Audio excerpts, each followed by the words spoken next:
Je tiens tout d'abord à remercier vivement Sa Majesté le Roi Mohammed VI, que Dieu l'assiste, qui a bien voulu honorer de son patronage la 10e conférence internationale de micro-régulation qui se tient du 25 au 27 janvier 2023 dans la ville de Dakhla sous le thème la micro-régulation à l'ère de l'innovation technologique et de la transformation digitale.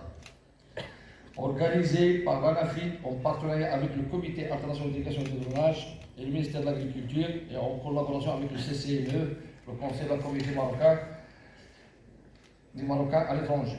À cette occasion, je félicite pour cette solitude royale tous les membres de l'Association nationale de l'ANAFID et ses partenaires, en l'occurrence la CID. Je tiens également à remercier le Wali de la région de Dakhla, le président de la région de Dakhla, Oued Dahab, pour leur soutien ainsi que le bien accueil au niveau de la ville de Dakhla. Le ministère de l'Agriculture, je remercie également le ministère de l'Agriculture pour leur soutien, notamment le directeur de délégation, Cheikh Bouhari, en tant que vice-président de la CID 2018-2021, dont le Maroc assure toujours la vice-présidence période 2021-2024. Les directeurs des ORVA, les DRA et les DPA pour leur soutien et le directeur du projet de dessalement de l'OVNER, la ville de Dakhla, qui les a soutenus dans tous les préparatifs de cette conférence. Je remercie également le groupe O de l'IAV pour toutes les contributions et les apports qu'il apporte à la vie du soutien en matière de réflexion dans le domaine de l'eau. Je remercie également Monsieur le secrétaire général de la communauté marocain à l'étranger et le responsable de la communication au sein du CCNE pour leur collaboration. Comme je remercie également le secteur privé, les sociétés, des aménagements hydro-agricoles et de RIMI pour leur participation et leur soutien à cette manifestation internationale. Je remercie également le président de la CID, le secrétaire général de la CIGR. Par la même occasion, la CIGR, nous sommes membres également de la CIGR et nous avons, le Maroc a présidé la CIGR en 1998 en la personne de Sid Haj Bartali, que nous remercions pour tous les efforts qu'il fait à l'ANAFID. Les représentants, je remercie également les représentants nationaux et internationaux de la presse. Le choix de la région de Dakhla pour abriter cette conférence est dû au développement économique qu'a connu cette région du Royaume du Maroc durant les 20 dernières années en matière d'infrastructures hydrauliques, de son développement et sa modernisation. Également, le projet de dessalement de l'eau de mer prévu au niveau de Dakhla qui contribuera à l'irrigation de 5 000 hectares et contribuera à la création de plus de 10 000 emplois. La réalisation également des réseaux hydrauliques, la voie express qui lie Dakhla à Tiznit sur une longueur de 1055 km, ce qui permet l'accessibilité à la région. La zone logistique Ouest Africa, le port international de Dakhla, etc. Tous ces facteurs rendent la région de Dakhla attractive pour les investissements depuis l'accès aux fonciers jusqu'à la mise en service des projets. La digitalisation. Le thème de cette conférence, la digitalisation, vise à créer une opportunité pour mettre en valeur les nouvelles technologies et approches digitales innovantes développées à ce jour à travers le monde en matière de micro-irrigation, les partager au sein des composantes de la communauté nationale et internationale intéressée par cette thématique. Produire plus avec moins d'eau tout en respectant l'environnement reste en effet un défi pour plusieurs pays dans leurs efforts visant une meilleure résilience au changement climatique. La transformation digitale permet l'innovation au niveau des systèmes d'irrigation, la compétitivité des entreprises et des professionnels du secteur et permet d'atteindre une meilleure rentabilité et améliorer les conditions de travail.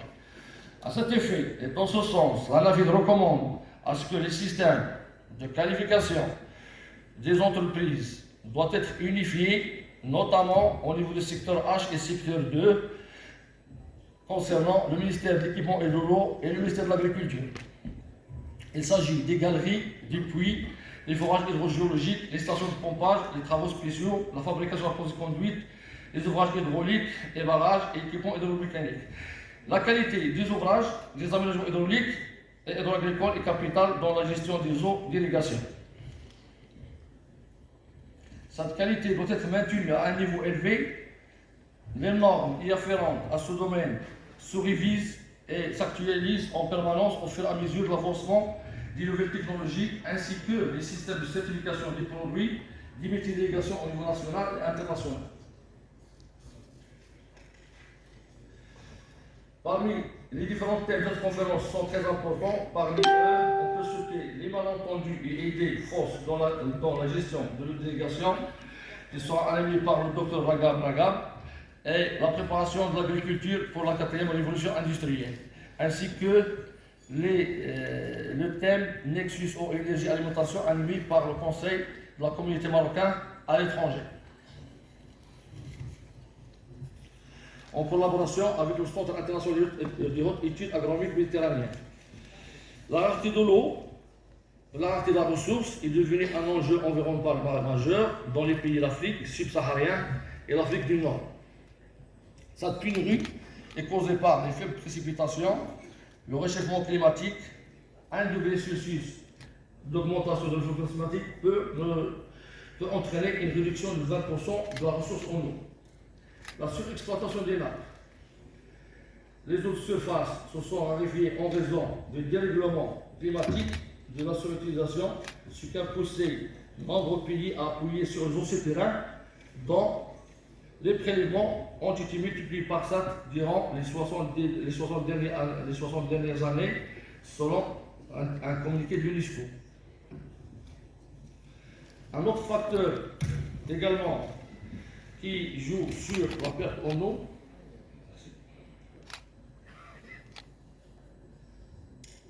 il s'agit de l'envasement des retenues du barrage qui peut engendrer une perte de leur capacité de stockage allant jusqu'à 20%, capacité déjà affaiblie par la sécheresse, et le taux de remplissage de certains ouvrages hydrauliques il est à un niveau très bas qui est de l'ordre de 5 à 10%. Effectivement, il y a d'autres barrages qui sont à 40 à 30%, mais ce n'est pas suffisant. Donc, il faut lutter contre cet envasement du barrage par les interventions en amont au niveau des bassins versants pour lutter contre le phénomène de désertification. Cet envasement peut également causer des obturations des réseaux de distribution de l'irrigation, ce qui entraîne du gaspillage caractérisé par une double perte au niveau des frais de maintenance et de la perte de la ressource. Le discours Sa Majesté le Roi Mohamed VI, que Dieu l'assiste, adressé le 14 octobre 2022 au Parlement, à l'occasion de la première session de la deuxième année législative, a mis l'accent sur la gestion et la rareté des ressources en eau. Un extrait du discours royal est le suivant. L'état actuel des ressources hydriques nous interpelle tous, gouvernement, institutions et citoyens. Il exige de nous un devoir de vérité, de responsabilité dans notre action pour remédier aux faiblesses et aux carences qu'il révèle. Fin de la citation royale. D'ailleurs, pour lutter contre cette rareté de l'eau, le Maroc a pris plusieurs actions anticipatives grâce à la vision clairvoyante de Sa Majesté le Roi Mohamed VI, que Dieu l'assiste, à savoir le programme national de l'eau 2020-2027, la construction des barrages et des réserves d'eau, la réalisation des projets de dessalement de l'eau de mer. D'ailleurs, l'État s'engage pour la réalisation des projets de dessalement des projets de mer, mais dans l'objectif de développement économique du pays, mais en termes de rentabilité, ce sont des projets qui coûtent cher et qui ont des montants très élevés. L'innovation et la modernisation des systèmes d'irrigation, le transfert des eaux entre les différentes régions du Royaume du Maroc, du fait dans le cadre de la solidarité entre les régions à forte et à faible précipitation, chose que ne peut pas trouver dans d'autres pays. L'ANAFIL, en tant qu'ONG fondée en 1970, est parmi les associations qui ont adhéré à la Commission internationale d'élection et de développement. D'ailleurs, cette petite commission a été créée en 1959 à New Delhi, en Inde, compte parmi les comités nationaux les plus actifs de la CID. Depuis le 13e congrès international de la CID tenu à Casablanca en septembre 1987, sous le patronage de feu Sa Majesté le Roi Hassan II Qutb et son âme, l'ANAFIL revient sur scène internationale en organisant en 2019 2 conférences simultanées du 10 au 13 septembre à Rabat en collaboration avec la CIGR et l'IAF Hassan II Il s'agit de la 5e conférence interrégionale de la CIGR sur le thème défi de mobilisation de l'eau et de conservation des sols en vue d'une meilleure adaptation au changement climatique, combinée avec la 2e conférence de l'Association panafricaine du génie rural sur le thème le rôle général dans la réponse aux défis de sécurité alimentaire globale. Également, l'ANAFIL a organisé la 5e conférence régionale africaine de délégation en novembre 2021 à Marrakech, avec la CIP qui a été placée également sous le patronage de Fabrice Leroy, que Dieu l'assiste. Sous le thème gestion durable de l'irrigation pour une meilleure résilience de l'agriculture en Afrique, qui a connu la formation d'une trentaine de jeunes professionnels issus des pays africains en irrigation avec le soutien du comité chinois de la CIP. Et d'ailleurs, la présente conférence. Le Maroc a été choisi pour organiser cette conférence internationale sur la micro-irrigation dans la ville de Dakhla lors des travaux du congrès mondial de l'irrigation tenu en Bali en Indonésie en septembre 2019. La première conférence internationale de la CIP sur la micro-irrigation a été tenue en 1971 en Israël et la dernière édition a été tenue en Inde. La conférence de Dakhla constituera sans doute une occasion pour mettre en lumière l'intérêt de la durabilité dans la gestion de l'eau et l'optimisation des ressources hydriques liées à l'irrigation et à l'agriculture, valoriser l'expérience marocaine avec l'organisation scientifique internationale, développer les échanges, coopération sud-sud pour un développement durable.